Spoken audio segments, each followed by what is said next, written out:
Peril at Pier 19. California and I had surely enjoyed our few days in San Francisco, and we're looking forward to our last night before heading back for the Bar 20. Our job of overseeing a shipment of the Bar 20's best breeding stock was finished that day when we saw it loaded aboard the cattle boat Pacific Queen. Now all we had to do was return to the boat to collect the money for the cattle from Mr. Caldwell, the Australian rancher. It was just starting to get dark as we walked along the pier toward the Pacific Queen. That concerned fog's starting to roll in again, Hoppy. We better hurry up, or we won't never find our way back to the bright lights. You just take it easy, California. We got the whole night ahead of us. Yeah, that's just it. I want to make the most of it. Say, this Frisco's quite a town, ain't it? Yeah, it sure is. I guess it's got just about everything. Yeah, I wouldn't give you 2 cents for all this water, though. I don't see how them sailors stand it. Well, I suppose they don't see how we stand ranch life. Well, maybe you're right, but as far as I'm concerned, that ocean business is strictly for the fish. Just give me dry land. Well, maybe you better wait here, then, while I go aboard this old tub and get the money. I wouldn't want you getting seasick. Oh, shucks, Hoppy. As long as it don't get any further away than this from the dock, I don't mind. Well, get on up that gangplank, then. I'll bet old man Caldwell and his daughter and that Wainwright feller will be glad enough to get off this thing in time they get back to Australia. Oh, California, most folks don't feel the way you do about oceans and boats. They're having a fine trip out of this. Oh, let's see now. As I remember, we got to go downstairs and towards the back end of this concern. I hope no sailors ever hear you talking. It's not downstairs and towards the back end. We go below and aft. What's the difference? So long as we find Caldwell's cabin, collect the money, and get back to town. Well, the cowboy's back again. Welcome aboard. Decide to sail for down under with us? Hello, Captain. No, just paying our last visit. Got a little business with Mr. Caldwell. Say, the ship looks deserted. Aye, it is almost. Our last night in port, most of the men are ashore. I've just kept a skeleton crew aboard. That does it, Hoppy. Let's get out of here. Now they're running this thing with dead people. By the way, is Mr. Caldwell in his cabin? Aye, they're all aboard. Can I show you the way? Oh, that won't be necessary. We can find it all right. Well, I'll get back up to the bridge then. My third mate's taken sick. I'm having to take his watch. I'll see you later, Captain. Come on, California. Some boat. If this is the Pacific Queen, royalty sure slipping. Huh, Hoppy? What do you expect of a cattle boat? The Palace Hotel? Wait a minute. I think this is Caldwell's cabin right here. Well, the door's half open. Let's see if he's in there. Mind if we come in, Mr. Caldwell? California and I... Wainwright, what's happened here? I don't know. I came in just a moment ago and found him lying here like this. Oh, by Jove. Do you suppose he's dead?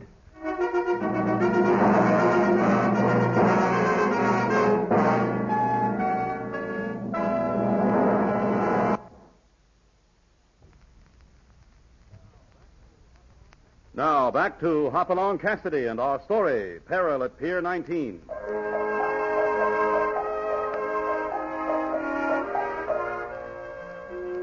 Hoppy and California have taken a shipment of breeding stock to San Francisco, where it was loaded aboard a cattle boat, which was to sail the next day for Australia. They returned to the ship that evening to receive payment for the cattle from a Mr. Caldwell, an Australian rancher. When they got to his cabin, however, they discovered Caldwell lying on the floor, his future son-in-law, Cedric Wainwright, kneeling beside him. Come on, men. Help me get him up on his bed. Easy now. That's it. Is he hurt bad, Hoppy? I don't know. His head's split open, but I can't tell how serious it is. I say, this is terrible. All the money is missing from his little strongbox. Looks to me like you're more worried about the money than you are about Mr. Caldwell, Wainwright. Oh, now, see here. Never mind. California, you better get right up and tell the captain what's happening and get a doctor pronto. And tell the captain not to let anybody off this ship. I got you, Hoppy. I'll be back quick as I can. I say, Cassidy, the bounder that did this must be captured. Who do you suppose it could be? That's just what I'd like to know. You say you just came in before we got here? That's right. You see, I've been in my cabin, dressing. Here you are, Cedric. Oh, hello, Mr. Cassidy. Darling, we really must... Father, what's happened? Oh, steady now, Ellen, He's steady. hurt. Cedric, how did it happen? Well, it appears that some chap struck him over the head and robbed the strongbox, Ellen. At any rate, the money's missing. Oh, poor Father. I was afraid something like this might happen. But he simply wouldn't listen to me. Excuse me, Miss Ellen, but what did you mean he wouldn't listen to you? Well, Father brought the money aboard the ship 2 days ago and put it in a little strongbox. I tried to persuade him to leave it at the bank, but he said nobody would even know he had the money here in his cabin. That's right, Cassidy. I remember that was the day Mr. Russo visited the ship and gave Mr. Caldwell the wine. Mr. Russo? Oh, you've heard of Russo's, the famous Italian restaurant here in San Francisco? Oh, yes. Well, you see, Mr. Caldwell knew Antonio Russo years ago in Europe. Father looked him up when he arrived in San Francisco. Mr. Russo's been extremely kind to all of us. I see. And was Mr. Russo here when you were discussing where your father's keeping the money here in the cabin? Why, yes. Yes, Mr. Russo had brought Father a case of his finest wine, and while he was here, we got to talking about the money. Mr. Russo agreed with Cedric and me that it was dangerous to keep it here. And as far as your father knew, nobody but yourselves and Mr. Russo knew he'd brought the money here? Exactly. I don't see how anyone else could possibly have known. And to make us feel better, Father told us he'd hide the little box in the bottom of the case of wine. We all thought that an excellent idea. Well, sometimes things don't turn out quite the way we figure. By the way, have either of you ever seen this before? Why, yes. That looks like Mr. Russo's stick pin. By Jove, it is. Where'd you find it, Cassidy? It was lying here on the floor, right beside Mr. Caldwell.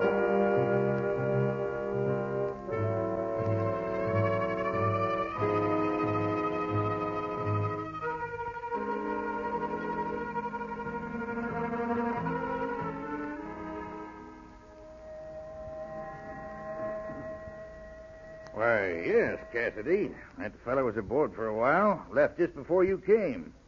Say, do you suppose... I don't suppose anything just yet, Captain. But it looks like Mr. Russo's got some mighty tall explaining to do. Well, he was the only landlubber to come aboard ship this afternoon. Doesn't strike me as being the kind of man who would slug and rob somebody. But I guess you never can tell. That's right. You never can tell. How many crew members are on the ship, Captain? Well, like I told you, Hank Grossman, he's my third mate, he took sick. He's been bunked down in quarters all afternoon. Outside of him and myself, there's just a couple of ordinary seamen aboard. And where would I find them? Well, they're down the cattle hold. But if you're suspicioning any of my crew, you're off your course. Well, no harm in checking up a little. Can't be too careful about a thing like this, Captain. Aye, you're right, Cassidy. Can I show you how to find them? No, thanks. I think we can find them all right. The doc says he's going to be all right, Hoppy. Thinks he'll be conscious again pretty soon. Good. Come on, California. Let's go.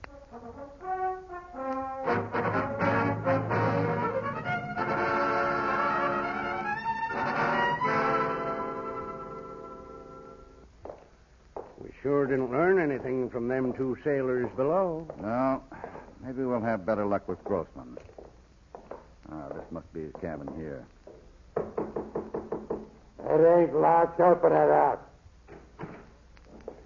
You Grossman, the third mate? Yeah, what about it? Can't you see I ain't feeling good? We just wanted to ask a couple of questions, Grossman. You see, Mr. Caldwell's not feeling so good either. Got a bad headache. And it was caused by someone sneaking up and slugging him over the head. Yeah? What's that got to do with me? Maybe nothing. I just thought you might have seen or heard something that would help us pick up the trail. Nope. Afraid I can't help you. I told you I ain't feeling good. Now get out of here. Such hospitality. All right, Grossman. We'll be glad to clear out. Just one more question. What's this thing here under your bunk? Get away from here. Put that back. Oh, don't get up. Don't get up. Remember, you're a sick man. What do you call this thing, anyway? It's a belaying pin, stupid. Well, so that's a belaying pin. Say, that'd make quite a thing for hitting a man's skull, wouldn't it?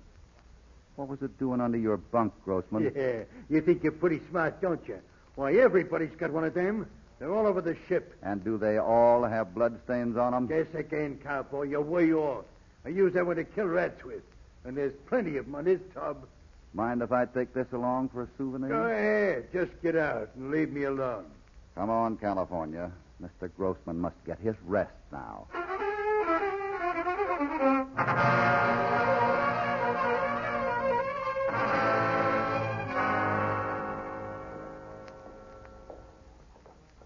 Say, this here Market Street's really something, ain't it?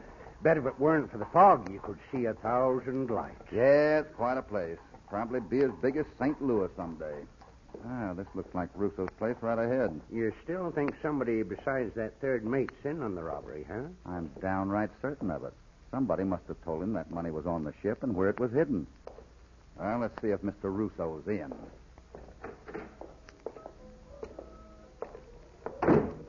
Say, this is a right fancy eating place, Hoppy.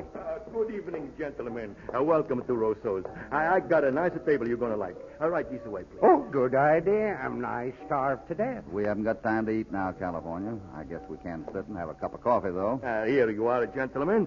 Please sit you down. Oh, waiter, we came here to see Mr. Russo. Is he around? That's very funny. You see, I'm a Russo. What I can do for you? My name's Cassidy, Mr. Russo, and this is California Carlson.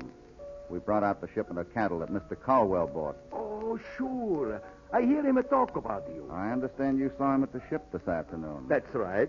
I make him a little visit to have a little talk. Why?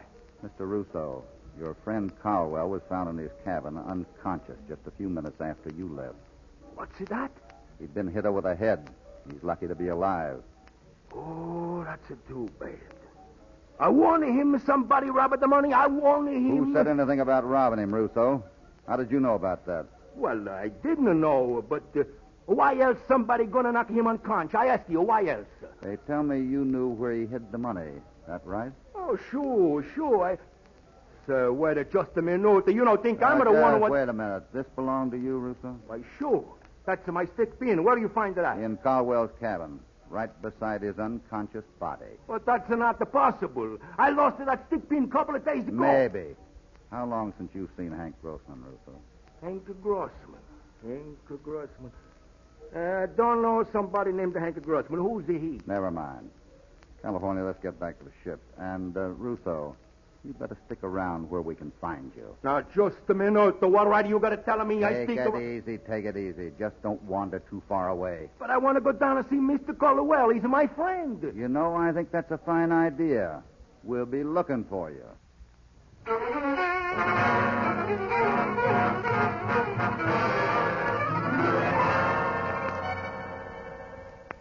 I'm sorry, that's all I can tell you, Cassidy. But you see, I didn't even get a glimpse of the beggar. It happened just after Russo'd left. The door was still open, my back was turned when I was struck down. And you can't be sure about whether Russo was wearing his stick pin while he was here? No, I can't. I just don't know. But I thought you were convinced this blighter Grossman is the man who robbed me. I am, Mr. Caldwell. But I'm also convinced that he just did the dirty work and somebody else planted it. I say, that sounds plausible. Thanks, Wainwright. Well, what do you propose doing now? I found that the maritime office is not far from the pier, and there's somebody there all night.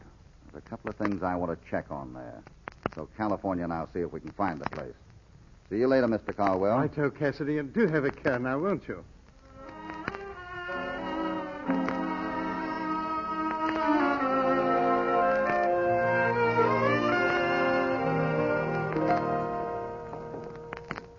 I don't see how you expect to find your way off this pier, Hoppy, let alone finding that maritime office. Now, don't tell me you let a little fog hold you back. Little fog? What a way to spend our last night in prison. Oh, stop complaining. If we hurry up, we might still get through with this business in time to have some fun. I sure hope so, but what do you expect to discover? All right, cowboys, get your hands up. And don't try anything funny. Get their guns, Jake. Well, if it doesn't sound like Mr. Grossman. Feeling better, I see. Yeah, it's me, all right. But don't turn around. Just keep walking right over to the edge of the pier. Down them steps. All right, stop right there. Tie their hands behind them, Jake. What do I do with the guns? Toss them in the drink. Where they're going, they won't need them. Just, where are we going anyway? Yeah, you'll find out soon enough. Hurry up, Jake. Hi, Marigan. There, that does it. All right, get in the boat. Both of you lay down on the bottom there. Right, Jake. Shove off. Mind letting us in on your plan, Grossman? Why, be glad, you cowboy. It's very simple. We row out in the bay a little ways, tie them 2 anchors to your leg, and over you go. Permanent.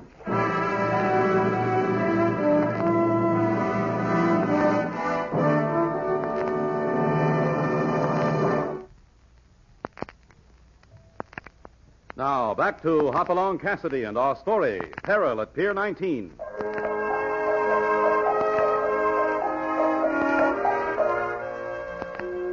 Hoppy in California, sure that somebody besides third mate Grossman was behind the attack and robbery of Mr. Caldwell, left the cattle boat to do some more investigating. As they walked along the fog-shrouded pier, a voice from behind ordered them to put up their hands.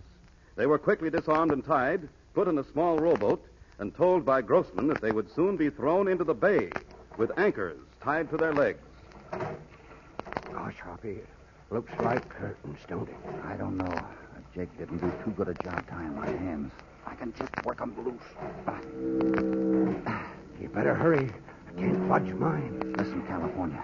Our legs aren't tied yet. There's just a chance. What do you mean, Hoppy? When they stop to tie those anchors to our feet, they're going to have to bend over us. Yeah, sure, but... It's our only chance. Wait till I give the signal, then kick your man like a Missouri mule. I got you, Hoppy. I hope it works. This ought to be far enough, Jake. Yeah. Wonder how these cowboys like fish. Come on, I'll tie one of these anchors on the old geezer, and you get the other one. Okay. These things are heavy enough. Well, you Tostitos are about to have a diving lesson. Now, California. Grab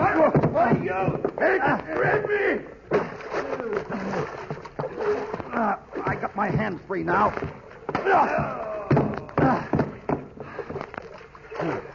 Well, that ought to take care of Grossman for a while. Help! I can't swim.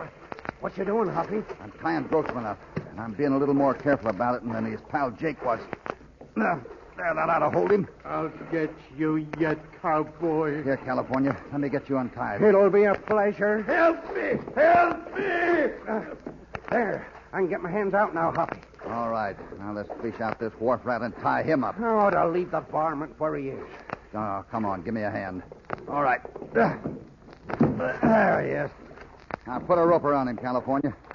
And we'll see if we can get this thing back to dry. For me, it'd be a miracle if we can find our way, though.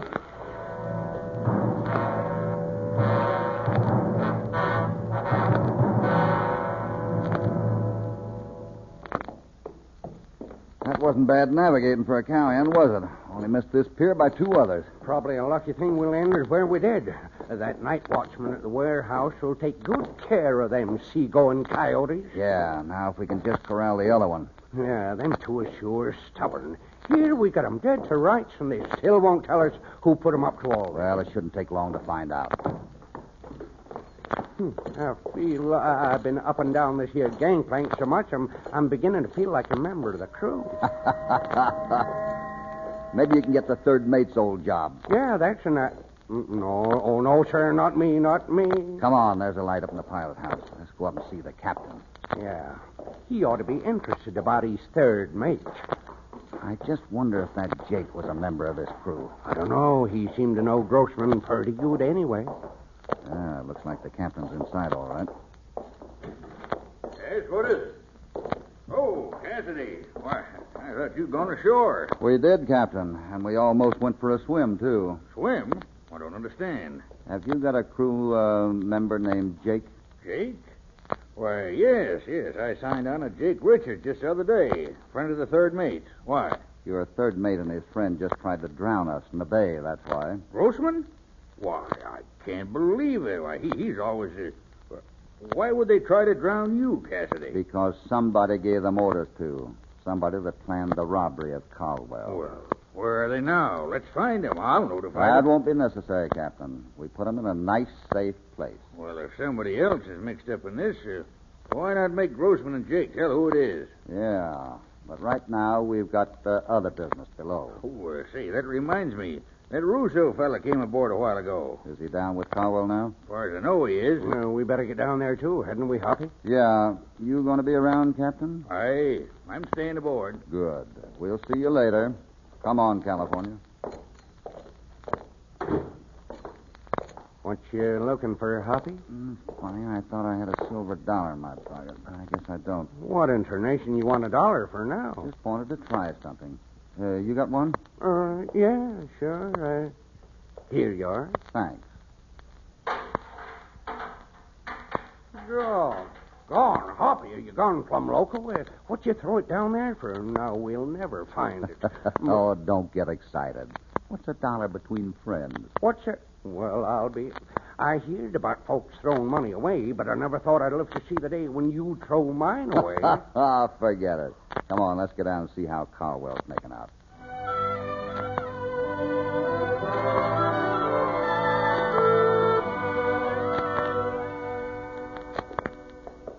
Hoppy, I'd feel a lot better if I still had a 6-gun handy. Yeah, so would I, but you just hang on to that belaying pin and everything.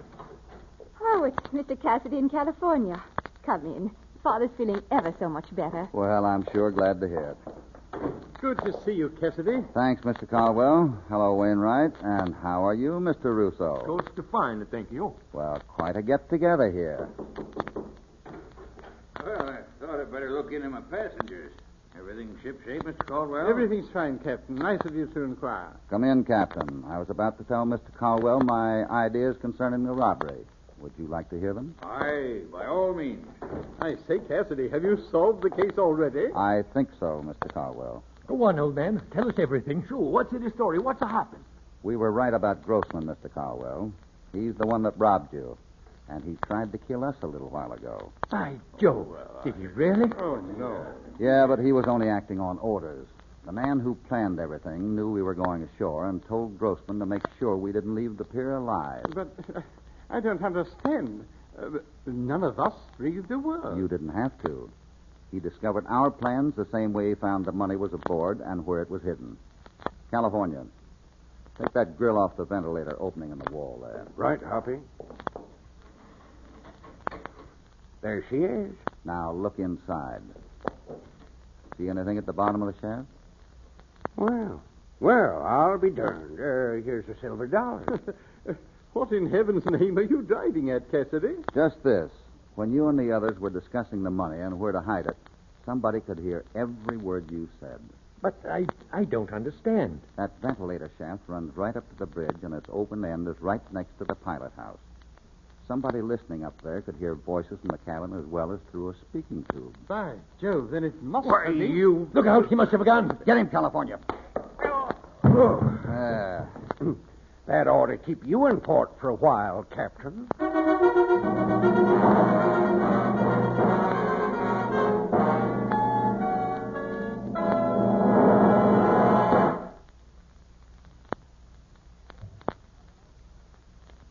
Now, back to Hopalong Cassidy. Good heavens, I simply can't eat another bite. Say, that rooster fella sure sets a pretty good table at that. Decent of him inviting us all to be his dinner guests. Well, how's the dinner? You like the seafood? Oh, it's great, Mr. Russo. You know, I wouldn't want any of the Bar 20 boys to hear me say this, but that seafood tasted better than many a steak I've had. Oh, Hoppy. But don't ever repeat that, please. Oh, we've enjoyed it so much, Mr. Russo. That's good. I just wish your papa could be here, too. I know he does, too. But doctor's orders, you know. Next trip you make, we do it again. How's that, huh? By Jove, Ellen, that reminds me. The shipping company said we'll be leaving tomorrow after all. They're putting on another captain and third mate. And thanks to Mr. Cassidy, the cattle will be aboard, too. Don't thank me, Miss Ellen. California's the one who found the money in the captain's cabin. Oh, we owe you both a debt we can never repay. I only hope someday you two get down to Australia so you can see our ranch and be our honored guests. Will you do it? Well, I can't promise anything, but we'll sure try. Good. Oh, there's one other thing. Father told me to order you both a pair of the finest 6-shooters made.